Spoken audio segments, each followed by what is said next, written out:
My previous video went in-depth as far as how good the crystal stars would be in Paper Mario 64. Naturally, I began to think, why the heck not? Let's discuss how good the Star Spirit moves would be in Paper Mario The Thousand-Year Door, a game where you can gain star power exceptionally quickly, and is balanced around special moves that actually cost a fair amount of SP to execute. As always, these are my ground rules. The order where you receive Star Spirit powers will match the order you get Crystal Star special moves. So when you first reach the Thousand-Year Door, you get Refresh. Once you beat Chapter 1, you get Lullaby. You get the idea. The Star Spirit skills will also function as they do in Paper Mario 64, but will work according to TTYD's battle engine. With that all said, let's get on with the video. Upon reaching the Thousand-Year Door and getting your first special move, you now get Refreshed in lieu of Sweet Treat. What Refresh does is that it restores 5 HP and 5 FP to Mario, while also healing any negative status ailments he may be suffering from. Bear in mind, it only heals Mario, not his partner, whether through HP or status ailments. Meaning that if you don't have items to heal your partners with, you have nothing to reliably heal your partner on the fly. In just about every possible way, Refresh is strictly worse than Sweet Treat. The fact that it's a static amount of HP you're restoring would make the move extremely inflexible to use. It has virtually no synergy with low HP strategies, since unless your max HP is 5, you can't stay in danger while also healing yourself, and that also makes this move pair extremely poorly with Last Stand, since in Paper Mario, the game only recognizes you as in danger when your HP is 5 or lower. This would actually make Refresh really bad in the Pit of 100 Trials for challenges involving pre-Hooktail Pit, where a lot of enemies hit really hard and 5 HP just isn't going to cut it more often than not. And this just may be my paranoia talking here, but Refresh not healing partner statuses is actually a very big strike against this move, because it makes enemy statuses a lot stronger with no way of easily healing them. It would naturally also mean that Super Guards would become more important than ever before, especially if you're trying to conserve life shrooms. Even if your partner has fainted in battle, Mario is stuck with only 5 HP max. And with all of this in mind, Refresh is actually fairly pathetic. TTYD would certainly be a very different game without Sweet Treat, and not for the better. Once you clear Chapter 1, you get the Diamond Star, which bestows the move Lullaby. Lullaby attempts to inflict the sleep status on all enemies on screen for 3 turns. It's a fairly basic move, but depending on which version of TTYD you're playing, it can either be just mildly useful to incredibly strong. Allow me to explain. If you're playing the original TTYD, Lullaby would just be a decent attack if nothing else, because sleep status in the original TTYD actually had a 50% chance of expiring if you attacked an enemy directly and did damage to them. Meaning sleep turns would be better spent setting up your stats instead of just going for free damage. However, in the Switch remake, nothing that Mario or his partners can do as far as direct damage can wake up enemies early unless you're using charge or attack items like Fire Flowers. Assuming Lullaby actually works, it's not much worse than Clockout. And though unlike Clockout, Lullaby doesn't have that multiplier of 1.27 times to make the move work more often, it also doesn't have to worry about enemies having their turn spent being asleep being reduced. If an enemy can be put to sleep, it will stay asleep for the full 3 turns. This unironically would actually make the move very spammable in the Pit of 100 Trials, where the move is fairly riskless. Even if you fail to actually put an enemy to sleep, Mario's partner can still run away for him, and that means you can always start a battle with an advantage. This is technically true of Clockout as well, but there's always that chance you could blow yourself up and you just basically be done for. And yet keep that in mind, the Star Spirits don't have action commands, so Lullaby literally can never backfire for you. Oh, did I mention that Clockout costs 2 SP while Lullaby would cost only 1? My advice? I would not sleep on this move. It's legitimately amazing, especially for how early in the game you'd get it. The only real downside is that you don't really have much of a reason to use it against bosses because Sleepy Stomp actually lasts for longer, all the while actually doing damage to enemies. But both moves have their place, and this I see as an absolute win. Once Chapter 2 is cleared, you get the Emerald Star, and alongside it the move Starstorm. Starstorm hits all enemies for 7 damage. Like Refresh, it's a very simple move, and the effect of this move will be consistent no matter what. However, unlike Refresh, Starstorm is legitimately a very strong move to have. By comparison, Earth Tremor does only 6 damage, while Starstorm does a whopping 7. That's literally as strong as Zest Dynamite. Despite this, the move is unfortunately not quite as reliable, since unlike Earth Tremor, Starstorm can't actually miss enemies, whether they're dodgy or invisible, and it doesn't hit very many extra notable damage benchmarks. You'd get the one-shot Hammer Bros, Magikoopas, and Boos, but that's really about it. But it's still really hard to say no to a move that's objectively stronger than Earth Tremor as far as raw damage is concerned.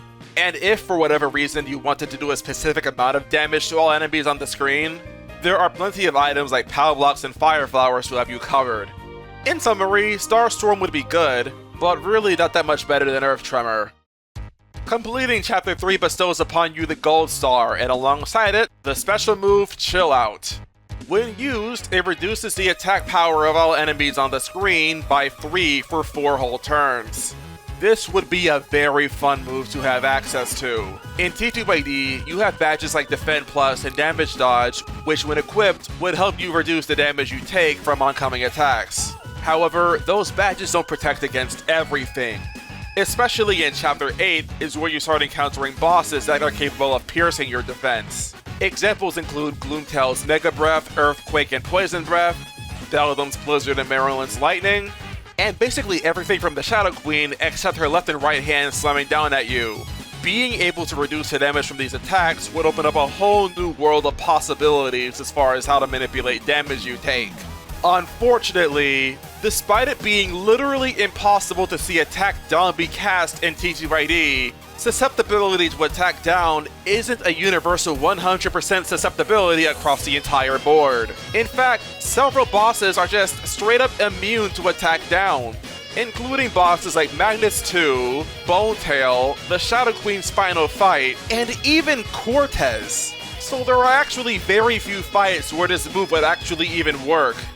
And by the time you even get that far, Chill Out would be just straight up outclassed by other moves you have. This nerf drops Chill Out from being one of the best moves in the entire game to complete garbage. And it's really shocking because a lot of the bosses that are actively immune to Attack Down in this game aren't immune to statuses like Sleep and Stop, which are much more dangerous status ailments that Mario can cast himself if he wanted to, and become essentially instant death upon affliction. Plus, several bosses in TTYD actually have multiple phases, and therefore wouldn't suffer as much from Attack Down even if the status actually landed. Sporg and Magnus 2 are more extreme examples of bosses that cannot be afflicted by Attack Down, nor their miasmas or X-punches.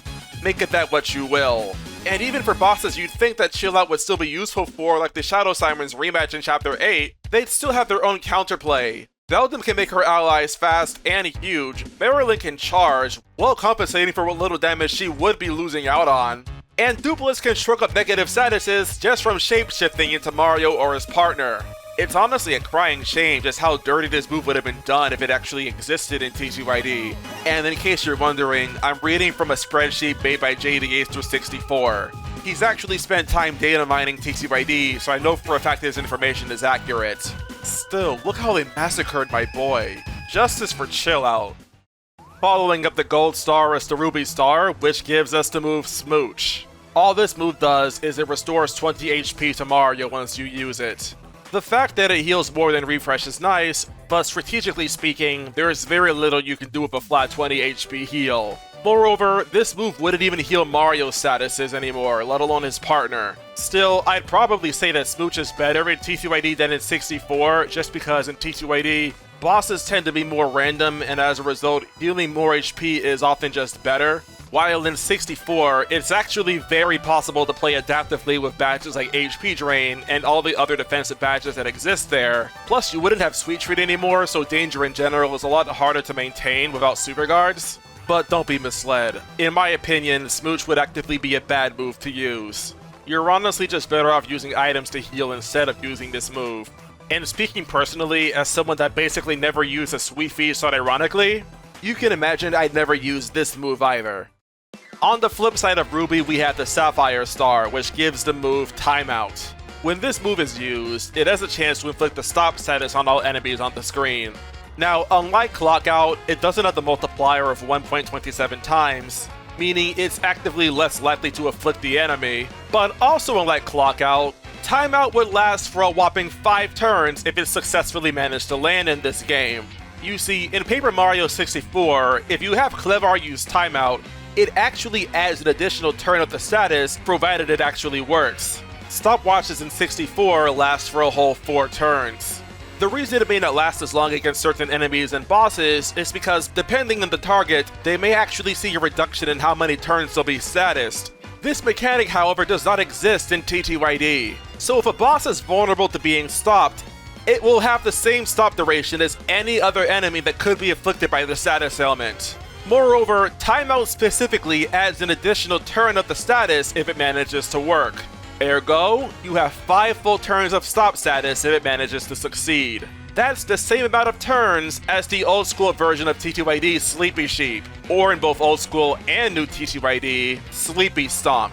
You can actually observe just how overbearing a move like timeout would be if it existed in TTYD by using Sleepy Stomp in battle. Because how the remake programs sleep to actually operate in the game makes it so that you cannot wake enemies up without using items. Except with timeout, they can't be made actionable earlier by getting attacked by a charged attack either. Assuming you got lucky, which you very likely would because it's not hard to just repeatedly throw this attack out to see if it would work. This move very well would just be instant death, even against bosses like the Shadow Queen, who's only 30% vulnerable to getting hit by this move. That may not sound like a lot, but neither is Scald's burn chance in Pokemon. And it's safe to say that this move would be superb in the Pit of 100 Trials too, where most enemies there have more than a 50% chance of being afflicted by Stop. All in all, timeout would be insane in TTYD. And you gotta love how bosses like the Shadow Queen can be stopped, but they can't have their attack power be dropped. No, that's too much for her. Never change, Nintendo. Never change. Moving on, collecting the Garnet Star gives you the move Up and Away. This move has a 95% chance per enemy to send them skyward as stars, instantly defeating them. Unlike Showstopper, Up and Away cannot work against bosses at all. But outside of jokes, you wouldn't want to use Showstopper against bosses anyway. Meanwhile, Up and Away is actually more reliable for defeating enemies immediately, and the fact that you don't get star points for them being defeated means it would be significantly easier to stay at a low level if that's what you wanted to do. Because believe it or not, there are genuine reasons you'd want to stay at a lower level in the game. Whether it being minimizing stage RNG like Fog, or better controlling where you'd be able to level up in the Pit of 100 Trials. It's not unheard of that there are times you just don't want to level up yet. And being a special move, you wouldn't be limited to how many Fright Masks you could hold either. So while the move would be niche, it no doubt would be very helpful to have. Between this move for regular enemies and timeout for bosses, Mario becomes pretty much invincible. Only helped further by the fact that both moves cost fairly little as far as SP is concerned. And yet, we can go even lower, because once you get the Crystal Star, you're given the move Starbeam. A move that costs literally 0 SP, and it debuffs enemies and bosses on the screen if they have any beneficial statuses. This is also the only special move that cannot miss the enemy side. Despite its late availability, there are still fights where this move can be used to some extent. Most bosses in Chapter 8 are capable of buffing themselves. Gloomtail with his Mega Breath, Marilyn with her Charge, Shadow Queen with her Power Lift. I think you can see where I'm coming from. Still, the fact that you get this move after timeout means you really don't have a reason to even consider this move more often than not. It's a shame, but to be fair, Starbeam in general combat has always been rather neglected. Not just by Paper Mario players, but also the game itself. But for what it's worth, at least it has novelty. And that's literally all it does have, because you don't even really need to use this move against the Shadow Queen. It's kind of funny, actually. This is how I envision the viability of the Star Spirits if they were in Paper Mario with the Thousand Year Door. Do you agree? Do you disagree? Heck, do you think we should throw game balance out the window and say that the Star Spirits are just here to help Mario throughout the entire adventure because the Star Rod is canonically in their possession? Whatever it is, let me know in the comments down below. Feel free to also check out my video on how good the Crystal Stars would be in Paper Mario 64. It was fun to talk about, and that video actually got me over 9,000 subscribers. And yeah, thanks for watching the videos. And that's all I got. See you next time, everybody.